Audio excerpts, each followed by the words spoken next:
Hi friends, good evening. നമുക്ക് മറ്റൊരു topic സംസാരിക്കാം. നമുക്കറിയാം, ചബഹാർ പോർട്ടിനെ കുറിച്ച് നമ്മൾ എല്ലാവരും ഇപ്പോൾ കഴിഞ്ഞ കുറേ വർഷങ്ങളായിട്ട് കേട്ടുകൊണ്ടിരിക്കുന്നതാണ്. ഇത് ഇറാനിലാണ്. ഇന്ത്യ അതിലെ ഒരു പങ്കാളിയാണ്. അത് വികസിപ്പിച്ചെടുക്കുന്നതിൽ ഇന്ത്യക്ക് തന്ത്രപരമായിട്ടുള്ള ഒരു സ്പോട്ടാണ്. ചൈനയുടെയും പാകിസ്ഥാൻ്റെയും ഗ്വാദാർ പോർട്ടിന് ഒരു ബദലായിട്ട്, കാരണം ഗ്വാദാർ പോർട്ടിൽ നിന്നും വലിയ ദൂരമൊന്നുമില്ല. കടൽ മാർഗ്ഗം ഏകദേശം 240 കിലോമീറ്ററോളം ദൂരം മാത്രമേ ഉള്ളൂ. അതിന് വലിയ ദൂരമൊന്നുമില്ല.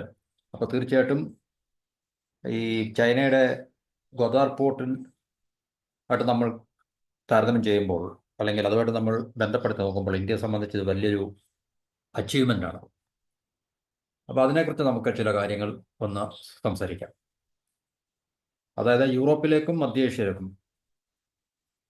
മധ്യേഷ്യ എന്ന് പറയുമ്പോൾ മിഡിൽ ഈസ്റ്റ്, ഇന്ത്യയുടെ വാണിജ്യ പാത അല്ലെങ്കിൽ നമ്മുടെ ഇക്കണോമിക് കോറിഡോർ നമുക്ക് വളരെ ഈസി ആയിട്ട് ആക്സസ് കിട്ടുക എന്നുള്ളതാണ് ചബഹാർ പോർട്ട്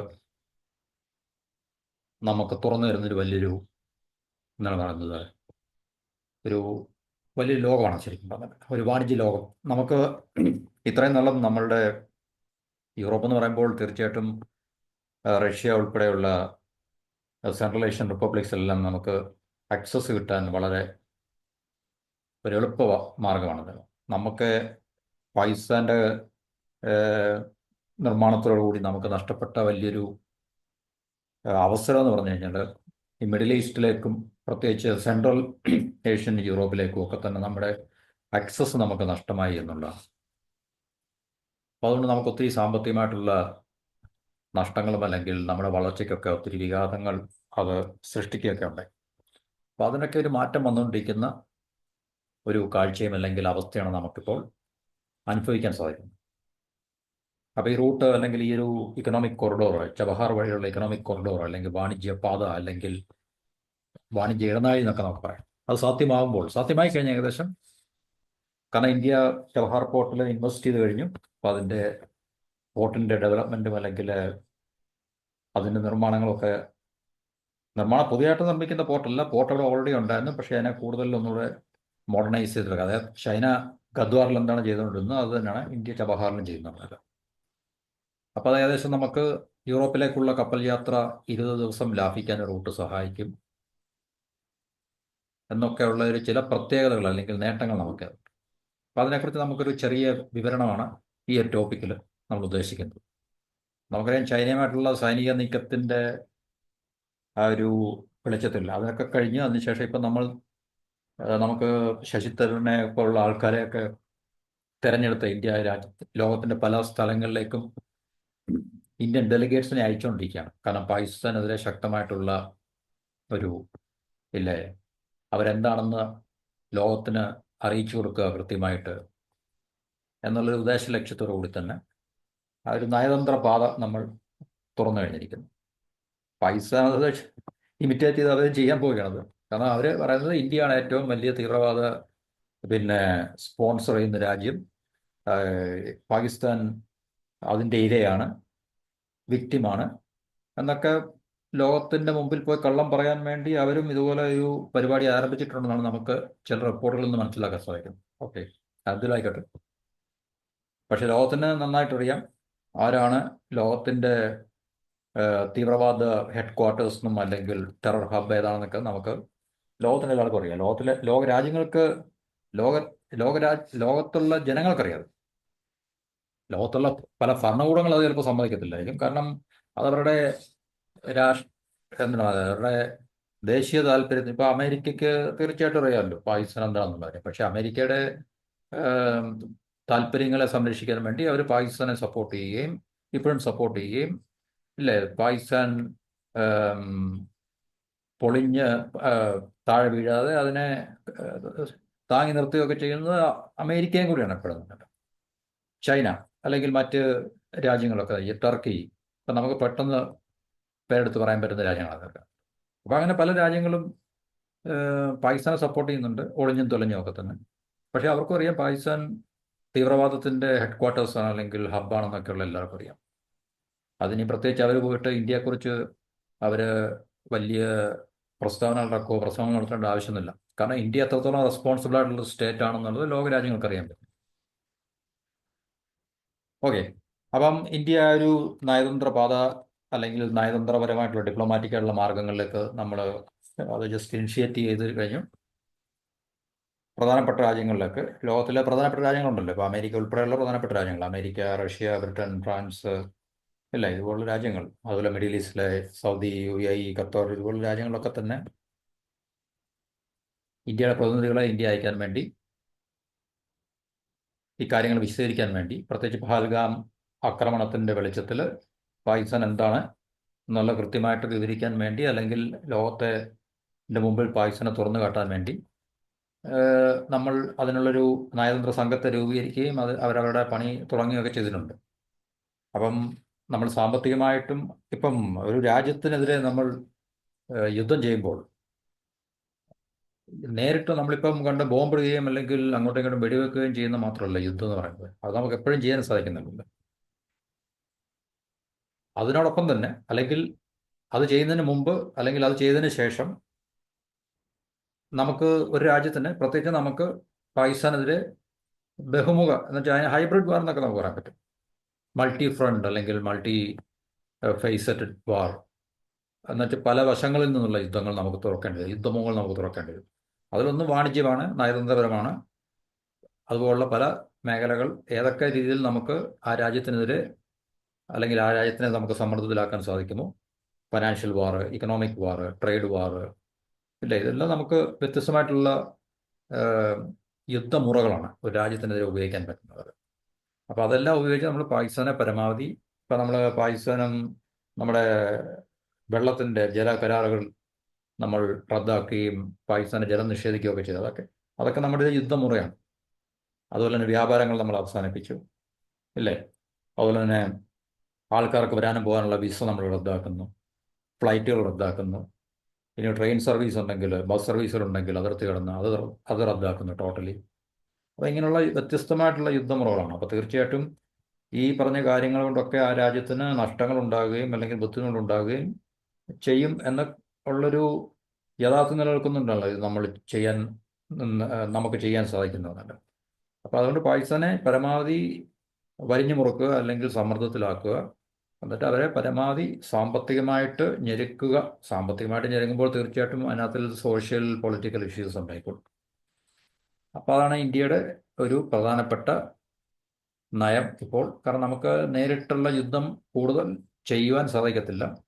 കാരണം ഇന്ത്യക്ക് യുദ്ധത്തിൽ ശ്രദ്ധ നമ്മൾ കേന്ദ്രീകരിക്കപ്പെട്ട് കഴിഞ്ഞാൽ നമ്മുടെ സാമ്പത്തിക വളർച്ചയ്ക്ക് വളരെ ബുദ്ധിമുട്ടുണ്ടാക്കും. നമ്മൾ ഇത്രയും നാൾ നേടിയെടുത്ത സമ്പദ് വ്യവസ്ഥയുടെ വളർച്ചയെ നമുക്ക് പുറമോട്ട് കൊണ്ടുപോകേണ്ടി വരും. പിന്നെ നമ്മൾ ആദ്യം മുതൽ സ്റ്റാർട്ട് ചെയ്യേണ്ടി വരും. പക്ഷേ പാകിസ്ഥാനെ സംബന്ധിച്ച് അവർക്ക് അങ്ങനെയുള്ള വിഷയങ്ങളൊന്നുമില്ല. അവർക്ക് നഷ്ടപ്പെടാനൊന്നുമില്ല. കിട്ടാനുള്ളത് അവരുടെ ആർമി ഓഫീസേഴ്സിനും അവരുടെ പൊളിറ്റീഷ്യൻസിനും ഉള്ള ബ്രൈബുകൾ മാത്രമേ ഉള്ളൂ. അവർക്കുള്ള നേട്ടങ്ങൾ മാത്രമേ ഉള്ളൂ അവർക്ക് ലഭിക്കാൻ പോകുന്നത്. അവർക്ക് അവരുടെ ജനങ്ങളെക്കുറിച്ചും രാജ്യത്തെക്കുറിച്ചും പ്രത്യേകിച്ച് ഒരു ആശങ്കയില്ലാത്തതുകൊണ്ട് പാകിസ്ഥാനെ സംബന്ധിച്ച് വിഷയമില്ല. പക്ഷേ ഇന്ത്യയെ സംബന്ധിച്ച് അങ്ങനെയല്ല. ഇന്ത്യ നമുക്ക് റെസ്പോൺസിബിൾ ആയിട്ടുള്ള രാജ്യമാണ്. ഉത്തരവാദിത്തമുള്ള ഭരണകൂടമുണ്ട് ഏത് പാർട്ടി വന്നു കഴിഞ്ഞാലും, ഇല്ലേ? അത് ജനങ്ങളുടെ ഇവിടുത്തെ നമ്മുടെ സമ്പദ് വ്യവസ്ഥയുടെ വളർച്ച ലോകം ഉറ്റുനോക്കിക്കൊണ്ടിരിക്കുന്ന രാജ്യമാണ്. ലോകം ഇൻവെസ്റ്റ് ചെയ്യാൻ വേണ്ടി താല്പര്യം കാണിക്കുന്ന രാജ്യമാണ്. ലോകത്തിലെ ഏറ്റവും വലിയ പ്രധാനപ്പെട്ട കമ്പനികളെല്ലാം തന്നെ ഇപ്പോൾ നമ്മുടെ ഇന്ത്യയിൽ ബിസിനസ് ചെയ്യുന്നുണ്ട്. കോർപ്പറേഷൻസ് എല്ലാം തന്നെ അവർ കൂടുതൽ അവരുടെ ബിസിനസ്സുകൾ വ്യാപിപ്പിക്കാൻ വേണ്ടി അവർ ശ്രമിക്കുന്നൊരു കാലഘട്ടമാണ്. IMF, വേൾഡ് ബാങ്ക്, അതുപോലുള്ള പ്രധാനപ്പെട്ട ഇൻസ്റ്റിറ്റ്യൂഷൻസ് എല്ലാം ഇന്ത്യയുടെ പ്രോമിസിങ് ഗ്രോത്തിനെ കുറിച്ച് പറഞ്ഞുകൊണ്ടിരിക്കുന്ന ഒരു കാലഘട്ടമാണ്. അപ്പോൾ അങ്ങനെ പല രീതിയിലും ഇന്ത്യ വളർന്നുകൊണ്ടിരിക്കുന്ന രാജ്യമായതുകൊണ്ടും നമ്മളൊരു പ്രധാനപ്പെട്ട രാജ്യം, റെസ്പോൺസിബിൾ ആയിട്ടുള്ളൊരു സ്റ്റേറ്റ് ഭരണകൂടമായതുകൊണ്ടും രാജ്യമായതുകൊണ്ടും നമുക്ക് ഒരു ഉത്തരവാദിത്തമുണ്ട്. പക്ഷേ പാകിസ്ഥാനെ സംബന്ധിച്ച് അങ്ങനെ ഉത്തരവാദിത്തമില്ല. അതുകൊണ്ട് നമുക്ക് എപ്പോഴും അല്ലെങ്കിൽ ഒരു ലോങ് ടേം വാറിലേക്ക് നമുക്ക് നമ്മളെ കൊണ്ടെത്തിക്കാൻ സാധിക്കത്തില്ല. അത് നമുക്ക് വലിയ ബുദ്ധിമുട്ടുണ്ടാക്കി വെക്കും. അതുകൊണ്ട് നമുക്ക് തീർച്ചയായിട്ടും കൊടുക്കേണ്ട സമ്മാനം കൊടുത്തു നിർത്തി, പിന്നെ ബാക്കിയുള്ളത് ഈ ഡയറക്റ്റ് കോൺഫ്ലിക്റ്റ് അല്ലാതെ, ഡയറക്റ്റ് വാറല്ലാത്ത എന്നാൽ വളരെ ഇഫക്റ്റീവായിട്ടുള്ള ഈ പറഞ്ഞ രീതിയിലുള്ള യുദ്ധമുറകൾ നമ്മൾ ചെയ്യുക എന്നുള്ളതാണ് ഇപ്പോൾ നമ്മുടെ, അല്ലെ ഇനി നമ്മുടെ അങ്ങോട്ടുള്ള ഓപ്പറേഷൻസ് എന്ന് പറയുന്നത്. ഇപ്പോൾ പാകിസ്ഥാനുമായിട്ട് വളരെ കാലമായിട്ട് നല്ല ബന്ധങ്ങൾ പുലർത്തിയ ഒരു രാജ്യമായിരുന്നു അഫ്ഗാനിസ്ഥാൻ എന്ന് പറഞ്ഞാൽ. അപ്പോൾ അതുപോലുള്ള അത് തന്നെ അഫ്ഗാനിസ്ഥാൻ. അപ്പോൾ അങ്ങനെയുള്ള രാജ്യങ്ങളെ ഇന്ത്യക്ക് ഒപ്പം കൂട്ടാൻ സാധിച്ചിട്ടുണ്ട്. ഇപ്പം സൗദി അറേബ്യ ആയാലും യു എ ആയാലും പഴയ പോലെ പാകിസ്ഥാനെ സപ്പോർട്ട് ചെയ്യുന്നില്ല അത്രയ്ക്ക്. എന്നാലും അവർ പൂർണ്ണമായിട്ടും പാകിസ്ഥാനെ ഉപേക്ഷിച്ചിട്ടില്ല. എന്നാലും ഇന്ത്യയുമായിട്ടുള്ള ബന്ധങ്ങളൊക്കെ പഴയതിലും കൂടുതൽ അവർ സുദൃഢമാണ്. കാരണം അവരും തീർച്ചയായിട്ടും ഇന്ത്യയുമായിട്ട് വ്യാപാരവും ബിസിനസ്സും ചെയ്യാനൊക്കെ ഇന്ന് വളരെ മുൻപന്തിയിലാണ്. അതുകൊണ്ട് അവർ പഴയ പോലെ വളരെ ബ്ലൈൻഡായിട്ട്, എന്നുവെച്ചാൽ 1950-കളിലെ 70-കളിലെയൊക്കെ പോലെ തീർച്ചയായിട്ടും പാകിസ്ഥാനെ വെറും റിലീജിയസ് ബേസിൽ പാകിസ്ഥാനെ സപ്പോർട്ട് ചെയ്യാൻ വേണ്ടി ഒരിക്കലും സൗദിയും യു എ ഒന്നും തയ്യാറല്ല. ഇപ്പം ടർക്കി മാത്രമേ ഉള്ളൂ പ്രത്യക്ഷത്തിൽ നമുക്ക് കാണാൻ പറ്റുന്ന. അസർബൈജാന്, ടർക്കി അല്ലെങ്കിൽ അതുപോലുള്ള രാജ്യങ്ങൾ മാത്രമേ ഉള്ളൂ പാകിസ്ഥാനെ സപ്പോർട്ട് ചെയ്യുന്ന മുസ്ലിം ഇസ്ലാമിക് രാജ്യങ്ങളുണ്ട്. അത് പിന്നെ എർഡോഗാന്റെ ലക്ഷ്യം വേറെ ഒരു ലക്ഷ്യമായതുകൊണ്ട് അങ്ങനെ സംഭവിക്കുന്നത് മാത്രമേ. അപ്പോൾ അഫ്ഗാനിസ്ഥാൻ താലിബാൻ അവിടെ ഭരണത്തിൽ വന്നതിന് ശേഷം ഇന്ത്യയും അഫ്ഗാനിസ്ഥാനും തമ്മിലുള്ള ബന്ധങ്ങൾ വളരെ മെച്ചപ്പെട്ടു. അത് ഏറ്റവും പറഞ്ഞ ഒരു അതിശയകരമായിട്ടുള്ളൊരു കാര്യമാണ്. അതിശയകരമെന്ന് നമുക്ക് പറയാൻ പറ്റില്ല. അത് ഇന്ത്യയുടെ വൈദഗ്ധ്യം കൂടാണ് ശരിക്കും പറഞ്ഞത്, ഇല്ലേ? കാരണം താലിബാനെ ഏറ്റവും കൂടുതൽ സപ്പോർട്ട് ചെയ്യുകയും അല്ലെങ്കിൽ അവർക്കെല്ലാം അനുഗ്രഹ ആശംസകൾ കൊടുക്കുകയും ചെയ്ത ഒരു രാജ്യമായിരുന്നു പാകിസ്ഥാൻ. തീവ്രവാദത്തിന്റെ പേരുകൾക്ക്, കാരണം അമേരിക്ക സോവിയറ്റ് യൂണിയനെതിരെ ഫൈറ്റ് ചെയ്യാൻ വേണ്ടി ആ പണി ഏൽപ്പിച്ചത് പാകിസ്ഥാനായിരുന്നു. അപ്പോൾ പാകിസ്ഥാനായിരുന്നു ഈ പറഞ്ഞ തീവ്രവാദികളെല്ലാം റിക്രൂട്ട് ചെയ്ത് അന്നത്തെ സോവിയറ്റ് റഷ്യയെ അഫ്ഗാനിസ്ഥാനിൽ നിന്ന് ഓടിക്കാൻ വേണ്ടി മുൻപിൽ നിന്നൊരു രാജ്യം.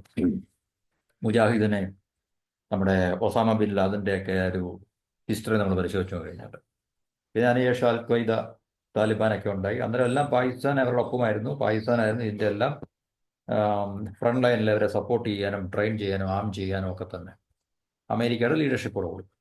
പക്ഷേ താലിബാൻ അവിടെ ഭരണത്തിൽ വരികയും പിന്നെ അഫ്ഗാനിസ്ഥാൻ ഭരണം അവർക്ക് ലഭിക്കുകയും ചെയ്തതിന് ശേഷം പിക്ചർ മാറി. ആദ്യമൊക്കെ താലിബാന് ഈ പറഞ്ഞ പോലെ വെള്ളവും വളവും കൊടുത്ത് വളർത്താൻ പാകിസ്ഥാന്റെ സൈന്യവും ഭരണകൂടവും ഒക്കെ തന്നെ വളരെ ശുഷ്കാന്തി കാണിച്ചൊരു കാലഘട്ടം ഉണ്ടായിരുന്നു. അപ്പോൾ പാകിസ്ഥാൻ ഏറ്റവും കൂടുതൽ അതിൻ്റെ ഗുണഭോക്താവുമായിരുന്നു. തീവ്രവാദ പ്രവർത്തനങ്ങൾ അഫ്ഗാനിസ്ഥാനിലേക്ക് വ്യാപിപ്പിക്കുകയും താലിബാൻ അവിടെ ഉണ്ടായി അല്ലെങ്കിൽ താലിബാനെ ഉണ്ടാക്കിയെടുത്ത ഒരു കാലഘട്ടത്തിൽ തുടക്കകാലങ്ങളിലും ഒക്കെ തന്നെ ഉണ്ടാവില്ല. അപ്പം അന്നൊക്കെ പാകിസ്ഥാനും താലിബാനും തമ്മിൽ വളരെ ഹാൻഡ് ഇൻ ഗ്ലൗ ആയിരുന്നു. അത് ഇന്ത്യക്ക് ഭയങ്കര ഭീഷണിയായിരുന്നു അതെന്നൊക്കെ പറഞ്ഞത്. പക്ഷേ ഇന്ന് ആ പിക്ചർ മാറി. അപ്പം ജനാധിപത്യ സർക്കാരിന് താലിബാൻ 2ാം പ്രാവശ്യമാണ് ഇപ്പം വരുന്നത്. പണ്ടൊന്നും വന്നായിരുന്നു. പണ്ട് വന്ന് അന്നേരമാണ് വേൾഡ് ട്രേഡ് സെന്ററിന് എന്താണുള്ളത്, വേൾഡ് ട്രേഡ് സെന്ററിനെ ആക്രമിക്കുകയും അമേരിക്ക ഇടപെടുകയും താലിബാനെ അവിടുന്ന് ഓടിച്ചിട്ട് പിന്നെ അമേരിക്ക അവിടെ അമേരിക്കയുടെ നിയന്ത്രണത്തിലുള്ള പിന്നെ സർക്കാരിനെ അവിടെ, ജനാധിപത്യ സർക്കാരിനെ അവിടെ കൊണ്ട് സ്ഥാപിക്കുകയും ഒക്കെ ചെയ്തു. പിന്നെ കഴിഞ്ഞ പ്രാവശ്യം ട്രംപ് വന്നപ്പോൾ ആണ് അവിടെ അമേരിക്ക വിഡ്രോ ചെയ്യുകയും പിന്നെ താലിബാൻ അവിടെ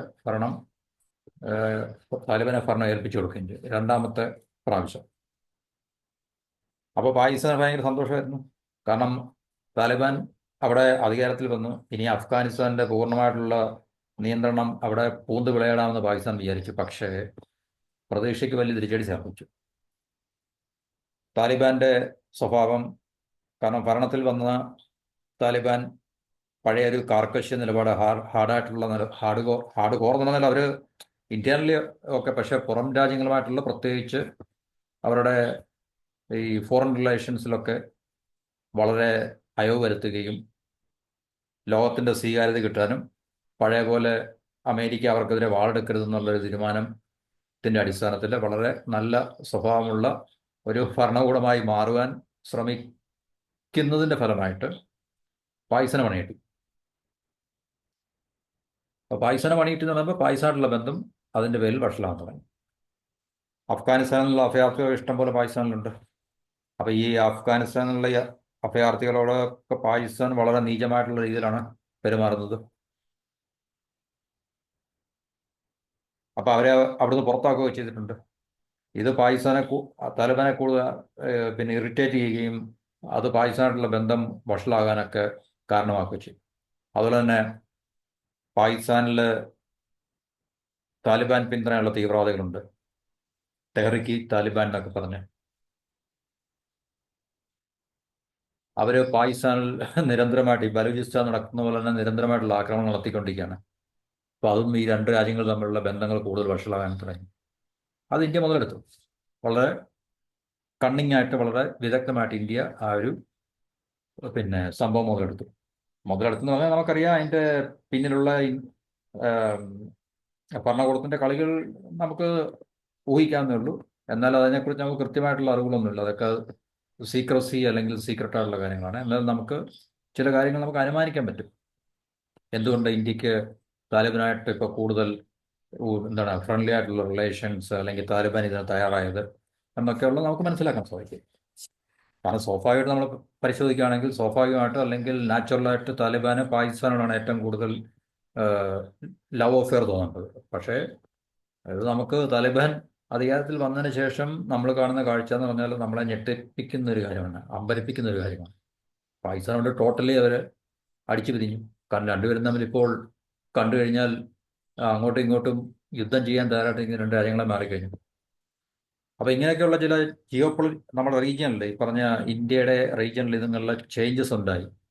അപ്പോൾ ചേഞ്ചസ് ഉണ്ടായി. ഇന്ത്യയും അഫ്ഗാനിസ്ഥാനും തമ്മിൽ ഇപ്പോൾ ഇന്ത്യ എന്നോ അഫ്ഗാനിസ്ഥാനോട് നല്ല ബന്ധമാണ് പുലർത്തുന്നത്. അവിടെ ഏത് ഭരണം വന്നു കഴിഞ്ഞാലും അഫ്ഗാനിസ്ഥാനുമായിട്ട് ഇന്ത്യ നല്ല ബന്ധം തന്നെയാണ് പുലർത്തിക്കൊണ്ടിരിക്കുന്നത്. അപ്പം ചബഹാറിന്റെ പ്രസക്തി നമ്മൾ ഇതിൻ്റെയും കൂടെ ഒരു അടിസ്ഥാനത്തിൽ വെളിച്ചത്തിൽ നമ്മൾ കാണാം. ഇനി നമുക്കിത് ചബഹാർ തുറമുഖം അല്ലെങ്കിൽ പോർട്ട് എന്ന് പറഞ്ഞു കഴിഞ്ഞാൽ ഇന്ത്യക്ക് അത് നടത്താനുള്ള അവകാശം പൂർണ്ണമായിട്ട് കിട്ടുന്നത് കഴിഞ്ഞ വർഷമാണ്. 2003 മുതൽ ചർച്ച നടക്കുന്നുണ്ടായിരുന്നു. പക്ഷേ 2016 പ്രധാനമന്ത്രി മോഡി ഇറാൻ സന്ദർശിച്ചപ്പോഴാണ് ഇത് കൂടുതൽ ആക്റ്റീവ് ആകാനോ അല്ലെങ്കിൽ ആക്ടിവേറ്റ് ചെയ്യാൻ തുടങ്ങിയത്. അപ്പോൾ ഈ തുറമുഖത്തിൻ്റെ പ്രവർത്തനങ്ങൾ ഏകദേശം സജീവമായി തുടങ്ങി. അതോടുകൂടി ഇന്ത്യക്ക് ഈ പറഞ്ഞ മേഖലയിൽ വലിയ മേൽക്കോയ്മ അല്ല മേൽക്കൈ ലഭിക്കും എന്നുള്ള കാര്യം സംശയമൊന്നുമില്ല. കാരണം ഗദ്വാർ ചൈന പാകിസ്ഥാൻ ഇക്കണോമിക് കോറിഡോറിൻ്റെ ഏറ്റവും വലിയൊരു എന്താണ് അട്രാക്ഷൻ ആയിട്ടുള്ള ഗദ്വാർ പോർട്ട് അപ്പുറത്തുണ്ട്. അപ്പോൾ അവരെ ചലഞ്ച് ചെയ്യാൻ വേണ്ടി നമുക്ക് സാധിക്കും. ഈ ഗദ്വാർ പോർട്ട് നമ്മുടെ ഈ ചബഹാർ പോർട്ട് സജീവമാകുന്നതോടുകൂടി. അപ്പം ഇങ്ങനെയൊക്കെയുള്ള മാറ്റങ്ങൾ നമ്മൾ തീർച്ചയായിട്ടും ഇന്ത്യക്ക് വളരെ ഗുണകരമാണ്. അപ്പോൾ ഇതൊക്കെയാണ് അതിൻ്റെ നമുക്ക് പോർട്ടിൻ്റെ ചില പിക്ചേഴ്സ് നമുക്ക് പറയുന്നത്. പണികളൊക്കെ ഇപ്പോഴും അത് പൂർണ്ണമായിട്ടും കഴിഞ്ഞിട്ടില്ല. പോർട്ടിൻ്റെ പണി പോർട്ടോടുണ്ട്, പക്ഷേ അതിനെ കൂടുതൽ എന്താണ് പറയുക, റിനോവേറ്റ് ചെയ്യുക അല്ലെങ്കിൽ കൂടുതൽ എക്സ്പാൻഡ് ചെയ്യുകയൊക്കെ ചെയ്യുന്ന ഒരു പ്രോസസ്സാണ്. അല്ല പുതിയതായിട്ടൊരു പോർട്ട് ഉണ്ടാക്കിയെടുക്കല്ല. അപ്പം ഇത് ഗൾഫ് ഓഫ് ഒമാനിലാണ്, ഏകദേശം ഇറാൻ പാകിസ്ഥാൻ ബോർഡറിൽ തന്നെയാണ് അത്. ഇന്ത്യ പോർട്സ് ഗ്ലോബൽ ലിമിറ്റഡ് ആണ്. $370 മില്യൺ അത് ഇൻവെസ്റ്റ് ചെയ്തിരിക്കുന്നത്. അപ്പം ഇന്ത്യയെ സംബന്ധിച്ച് international north south transport corridor INSTC ഇതിനെക്കുറിച്ച് നമ്മൾ നേരത്തെ പറഞ്ഞിട്ടുണ്ട്. അപ്പം ഈ ഒരു കോറിഡോർ, ഈ ഒരു വാണിജ്യ ഇടനാഴിയിലൊക്കെ നമുക്ക് ഇതുമായിട്ട് ബന്ധിപ്പിക്കുന്ന ഒരു സാധനമാണ് ചബഹാർ പോർട്ട്. ഇന്ത്യയും ഇറാനും അഫ്ഗാനിസ്ഥാനും ഇതിനകത്തിൽ മൂന്ന് രാജ്യങ്ങൾ ഒരുപോലെ തന്നെ ഈ ഒരു പോർട്ടുമായിട്ട് ബന്ധപ്പെട്ട ഒരു ട്രീറ്റി സൈൻ ചെയ്തിട്ടുണ്ട് 2014. ഇന്ത്യ ഇറാൻ തമ്മിൽ ഒരു 10 വർഷത്തെ കോൺട്രാക്റ്റാണ് ശരിക്കും. അപ്പോൾ ഇതാണ് ഇതുമായിട്ട് ബന്ധപ്പെട്ട ഈ പോർട്ടിൻ്റെ ചില പിക്ചേഴ്സ്. അപ്പോൾ ഇത് ഇന്ത്യയെ സംബന്ധിച്ച് വളരെ ഇമ്പോർട്ടൻ്റ് ആണ്. വളരെ വളരെ വളരെ ഇമ്പോർട്ടൻ്റ് ആണ് ഇന്ത്യയെ സംബന്ധിച്ച്. അപ്പോൾ ഇത് ചൈനയ്ക്കും പാകിസ്ഥാനും ഒരു വലിയൊരു തിരിച്ചടിയാണ്. ചൈനയുടെ മോഹത്തിന് വലിയൊരു തിരിച്ചടിയാണ്. കാരണം ചൈനയ്ക്ക് ഇവിടെ ഗ്വദാർ പോർട്ട് സജീവമായി കഴിഞ്ഞാൽ അവർക്ക് കിട്ടാൻ പോകുന്ന വലിയൊരു ഡോമിനൻസ് കിട്ടുമെന്നുള്ളൊരു പ്രതീക്ഷ ഉണ്ടായിരുന്നു. അതിന് വലിയൊരു തിരിച്ചടിയാണ് ഈ ചബഹാർ പോർട്ടിൽ ഇന്ത്യയുടെ എൻട്രിയോടുകൂടി ചൈനയ്ക്ക് നഷ്ടമാകുന്നത്. അപ്പോൾ ഇത് യൂറോപ്പിലേക്ക് നമ്മൾ നേരത്തെ പറഞ്ഞ മധ്യേഷ്യയിലേക്കുള്ള ഇന്ത്യയുടെ വാണിജ്യപാത ആണ്. യൂറോപ്പിലേക്കുള്ള കപ്പൽ യാത്രയിൽ 20 ദിവസം ലാഭിക്കാൻ ഈ റൂട്ട് സഹായിക്കുമെന്ന് പറയുന്നു. 30% ലാഭവും ചെലവിലും നമുക്കുണ്ടാകും. അതുപോലെ തന്നെ കസാക്കിസ്ഥാൻ, ഉസ്ബെക്കിസ്ഥാൻ, മറ്റ് മധ്യേഷ്യൻ രാജ്യം, മധ്യേഷ്യ മിഡിൽ ഈസ്റ്റിലെ നമ്മുടെ യൂഷ്വൽ രാജ്യങ്ങളൊക്കെ ഉണ്ടല്ലോ, Saudi Arabia, UAE, Qatar, Oman, ഇതുപോലുള്ള രാജ്യങ്ങൾ. അപ്പോൾ ഈ രാജ്യങ്ങളായിട്ടുള്ള വാണിജ്യ ബന്ധങ്ങൾ നമുക്ക് കൂടുതൽ മെച്ചപ്പെടുത്താൻ നമുക്ക് സാധിക്കും എന്നുള്ളത് ഇതിൻ്റെ ഏറ്റവും പ്രയോജനം, അഡ്വാൻറ്റേജാണ്. അഫ്ഗാനിസ്ഥാനും അതുപോലെ തന്നെ വളരെ നേട്ടമാണ്. കാരണം ഇപ്പോൾ പാകിസ്ഥാനായിട്ടുള്ള ബന്ധം വളരെ വഷളായിരിക്കുന്ന ഒരു സാഹചര്യത്തിൽ അവർക്ക് വാണിജ്യപരമായിട്ട് കൂടുതൽ നേട്ടങ്ങൾ ഉണ്ടാക്കാൻ അഫ്ഗാനിസ്ഥാന് സാധിക്കും. അഫ്ഗാനിസ്ഥാൻ ഇതിനു മുമ്പ് വരെ ഉപയോഗിച്ചിരുന്ന പാകിസ്ഥാന്റെ ഗദ്വാർ പോർട്ടായിരുന്നു. അപ്പോൾ പാകിസ്ഥാനായിട്ടുള്ള ബന്ധം വഷളായതോടെ അതിനെ ആശ്രയിക്കുന്നത് പരമാവധി കുറയ്ക്കാൻ അവർ ശ്രമിച്ചുകൊണ്ടിരിക്കുകയാണ്, താലിബാൻ ഭരണം. അപ്പം ചബഹാറിലേക്ക് അവർ മാറുമ്പോൾ തീർച്ചയായിട്ടും ഖത്താറിനെ ഡിപ്പെൻഡ് ചെയ്യേണ്ട ആവശ്യമില്ല. അപ്പോൾ ഇന്ത്യ, അഫ്ഗാനിസ്ഥാനും ഇറാൻ തമ്മിലാണ് ഈ പറഞ്ഞ പോർട്ടിൻ്റെ ഡെവലപ്മെന്റിന് വേണ്ടിയുള്ള ട്രീറ്റി അല്ലെങ്കിൽ ധാരണ ഒപ്പുവെച്ചിരിക്കുന്നതാണ്. ഏകദേശം 214 കിലോമീറ്ററിന്റെ അകലം മാത്രമേ ഉള്ളൂ ഈ ഖദ്ദാർ പോർട്ടും ചബഹാർ പോർട്ടും തമ്മിൽ പറഞ്ഞത്. ചബഹാർ പോർട്ട് പൂർണ്ണമായിട്ടും സജീവമാകുന്നതോടുകൂടി ഖദ്ദാറിന്റെ പ്രസക്തി കുറയും. അപ്പം നമുക്ക് ചൈനയ്ക്ക് ഒരു നല്ലൊരു, എന്താ പറയുന്നത്, നല്ലൊരു ഹിറ്റ്, നല്ലൊരു പ്രഹരം കൊടുക്കുന്നതിന് തുല്യമായിട്ട്. കാരണം ചൈന ഡോമിനേറ്റ് ചെയ്യാന്ന് വിചാരിച്ചാണ്, പക്ഷെ അത് നടന്നില്ല. ചൈന ശരിക്കും പറഞ്ഞു കഴിഞ്ഞാൽ അവർ ഒരുപക്ഷെ ഇപ്പോൾ വിചാരിക്കുന്നുണ്ടായിരിക്കും അവർക്ക് ഈ ചബഹാർ പോർട്ടോട് അവർക്ക് കാരണം ഇറാനും ചൈനയും തമ്മിൽ ഭയങ്കരമായിട്ടുള്ള ബന്ധം തന്നെയാണ്, ഇല്ലെന്ന് പറയാൻ പറ്റില്ല. കാരണം ഇറാനിൽ വൻതോതിൽ ചൈന ഇൻവെസ്റ്റ് ചെയ്തിട്ടുണ്ട്. കാരണം കുറേ വർഷങ്ങൾക്ക് മുമ്പ്, വളരെ വിദൂരമല്ല, കുറേ വർഷങ്ങൾക്ക് മുമ്പാണ് ചൈനയും ഇറാനും തമ്മിൽ ഏകദേശം, കൃത്യമായ ഓർമ്മയില്ല, നല്ലൊരു എമൗണ്ടിൻ്റെ ഇൻവെസ്റ്റ്മെൻറ്റ് ട്രീറ്റി അല്ലെങ്കിൽ ധാരണാപത്രമൊക്കെ അവർ ഒപ്പുവെച്ചിരുന്നു. അപ്പം ചൈനയും ഇറാനും തമ്മിൽ നല്ല ബന്ധങ്ങൾ തന്നെയാണ് തീർച്ചയായിട്ടും. ഒരുപക്ഷെ ചൈന ഇത് വിട്ടുപോയതായിരിക്കും ഈ പറഞ്ഞ ചബഹാർ പോർട്ടിന്റെ കാര്യം എന്ന് പറഞ്ഞാൽ. അപ്പം ഇന്ത്യയെ സംബന്ധിച്ച് ഇത് കൂടുതൽ നേട്ടങ്ങൾ ഉണ്ടാക്കാൻ നമ്മളെ സഹായിക്കും എന്നുള്ള കാര്യത്തിൽ സംശയങ്ങളൊന്നുമില്ല. മറ്റു രാജ്യങ്ങളെ, ചൈനയോട് അനുകൂലം കാണിക്കുന്ന രാജ്യങ്ങളെ അവരുടെ ആ ഒരു മനോഭാവം മാറ്റിയെടുക്കാൻ ഒരുപക്ഷെ കഴിയുകയും ഇന്ത്യയോടൊപ്പം ചേർത്ത് നിർത്താൻ ഒരുപക്ഷെ ഈ ചബഹാർ പോർട്ട് നന്നായിട്ട് വികസനത്തിന്റെ ഒരു പാതയിലേക്ക് പോകുമ്പോൾ മറ്റു രാജ്യങ്ങളും തീർച്ചയായിട്ടും അട്രാക്ട് ചെയ്യപ്പെടുന്നതാണ് ഇതിന്റെ ഒരു അഡ്വാൻറ്റേജസ് അല്ലെങ്കിൽ നേട്ടങ്ങൾ കൊയ്യാനും വേണ്ടി. അപ്പോൾ തീർച്ചയായിട്ടും മറ്റു രാജ്യങ്ങൾക്കും ഇതിനകത്തിൽ പങ്കെടുക്കാൻ സാധിക്കും ഭാവിയിൽ. അമേരിക്കയുടെ ഭാഗത്ത് നിന്ന് ഒത്തിരി ഉപരോധങ്ങളുണ്ടായിരുന്നു, അല്ലെങ്കിൽ ഉപരോധത്തിന്റെ ഭീഷണി ഉണ്ടായിരുന്നു നമുക്ക് ഇന്ത്യക്ക് തരുന്നത്. പക്ഷെ അതെല്ലാം മറികടന്നാണ് ഇന്ത്യൻ ഗവൺമെന്റും അല്ലെങ്കിൽ മോദി ഗവൺമെന്റും ഇത് സാധ്യമാക്കിയെടുത്തതെന്നുള്ളത് അതിൻ്റെ ഏറ്റവും പ്രധാനപ്പെട്ടൊരു നാഴികക്കല്ലുമാണ്. അതിനേക്കാൾ ഉപരി നമുക്ക് ഇത് ഏറ്റവും പ്രധാനപ്പെട്ടതാകുന്നത് എന്തുകൊണ്ടാണെന്ന് ചോദിച്ചു കഴിഞ്ഞാൽ അതിന് വേറൊരു കാരണങ്ങളുണ്ട്. കാരണം അവരെ വേറൊരു ലക്ഷ്യം ഇന്ത്യയെ സംബന്ധിച്ച്, അതായത് നമ്മൾ തജിക്കിസ്ഥാനിൽ പർക്കോർ എന്ന് പറഞ്ഞൊരു വ്യോമത്താവളമുണ്ട്. അവിടെ ഇന്ത്യയുടെ ഈ പറഞ്ഞ പോലെ തന്നെ നമ്മൾ ഈ ചബഹാർ പോർട്ട് ഡെവലപ്പ് ചെയ്യുന്ന പോലെ തന്നെ അവിടെ നമ്മൾ തജിക്കിസ്ഥാനിൽ നമ്മൾ ഉണ്ടാക്കിയെടുത്ത ഒരു എയർബേസ് ആണ് ചിന്തിക്കുന്നത്.